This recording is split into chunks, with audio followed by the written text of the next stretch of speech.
Hey there, and welcome to today's video.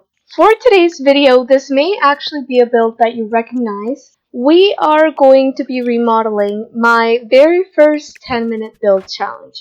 Now, here's the thing with this house. I actually renovated this back in January 17th, and we're now in May. So it's been quite a while since I renovated this, so it's going to be just as new to you as it is to me, honestly. So I feel like this is going to be interesting to see for me as well, since it's been a while since I've seen it. Now, there is a bit of a catch with this one. I only had 20k to renovate it. I'm not sure if that was some challenge that I was doing at the time. I was doing a lot of challenges. And this one was just one of those that was left in the background and I never got around to editing. I think I might have just been too caught up with other challenges and had too many videos at the same time. So here we are. It's been almost 4 months since this was built. And I do remember that I gave myself 20k just to make it sort of like a quote-unquote realistic renovation. Though, if we're being completely honest, that's something that does kind of exist in The Sims, but at the end of the day, it's not that easy to just go ahead and say, let's knock down these walls, or move the kitchen to a completely different side of the house. So, I considered it a realistic renovation in the sense that I didn't have 100,000 simoleons to renovate it. But I honestly don't really remember what this house ends up looking like. I do remember when I was doing the front, I really wanted it to be an enclosed front yard. I'm not too sure why. I don't tend to build enclosed front yards. So I think I just wanted to make this both a bit different from what I had been building at the time and more on the cutesy side. So I think that's what I was going for with this house, make it look more suburban. Since before, it was a 10-minute challenge, so let's be real, it was just two rectangles on top of each other. Now, surprise, surprise, I was more concerned about what the outside looked like in this house than the inside. So what I do remember was struggling a lot with the layout. I wanted it to look a certain way. I wanted you to have a front porch. I wanted there to be a front entryway, and then from there you moved on to the rest of the house. But considering the shape of the house and the size of the house and the budgeting constraints, that also meant that I had a lot of limitations. So as far as the layout goes, if I were to do this again, I think I can make it a bit of a better layout. Probably not be as stubborn as I was on the stair placement, for example. But who knows, having more of a budget would have also helped a lot, but at the end of the day, I did forget a lot of this house. So let's just see what I end up doing. I believe this ends up being a 3-bedroom, but don't quote me on that. It's been a couple months since then.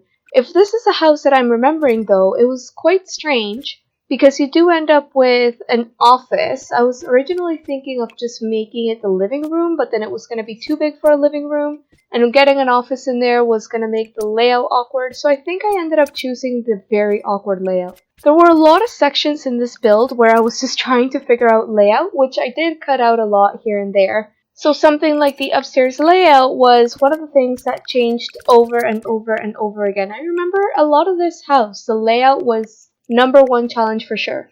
I can't remember if I even end up flipping where the kitchen and the living room were.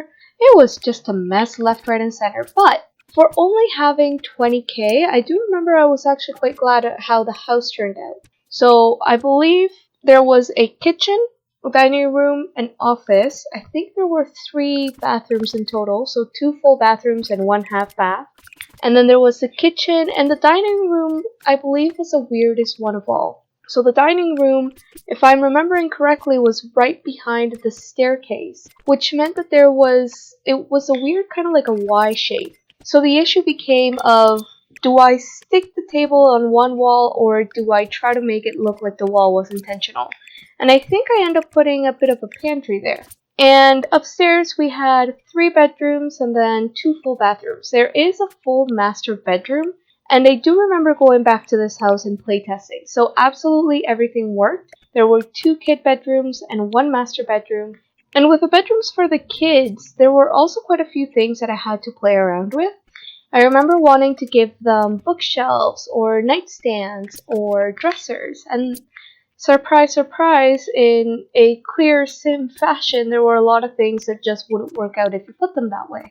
Then the bathrooms came, and it was an issue of where do you actually put the mirror if you want the mirror to be on top of the sink instead of a window.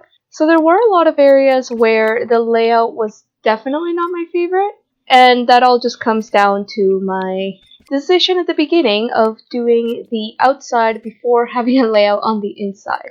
In the kitchen, something that really drove me insane was I really wanted to center the range. The issue with centering in The Sims is if you have a 3 wide and you want to center it, it's quite easy. But if you have a 4 wide and you want it in the center, that's where it's kind of iffy. This house actually ended up being a lot bigger than I remembered initially because this was a 10-minute challenge, and all I managed to do was have a master bedroom, a bathroom, which I don't think was an ensuite. I think it was a single bathroom upstairs, and downstairs it barely had a kitchen and an area to sit. Whereas now this house has been transformed to sleep 6 Sims, which again, I could make it as big as I want. It wasn't really that this was another 10-minute challenge. But being able to transform the house to this degree with only 20,000, I think was actually quite a feat. I do end up swapping some stuff out for cheaper items, but there were some things that I remember I did not want to compromise on.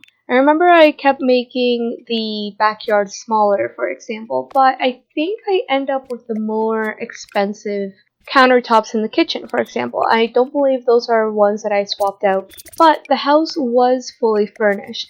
I think the backyard wasn't as furnished though. Typically in a house this size, I would probably put a pool, which I don't know why I always put a pool. I would kind of want one, but at the same time, I don't think I would be able to maintain the pool. I think it would be too annoying. So IRL, I don't think I would have a pool, but in a house this size, it is something that I would have typically put out there.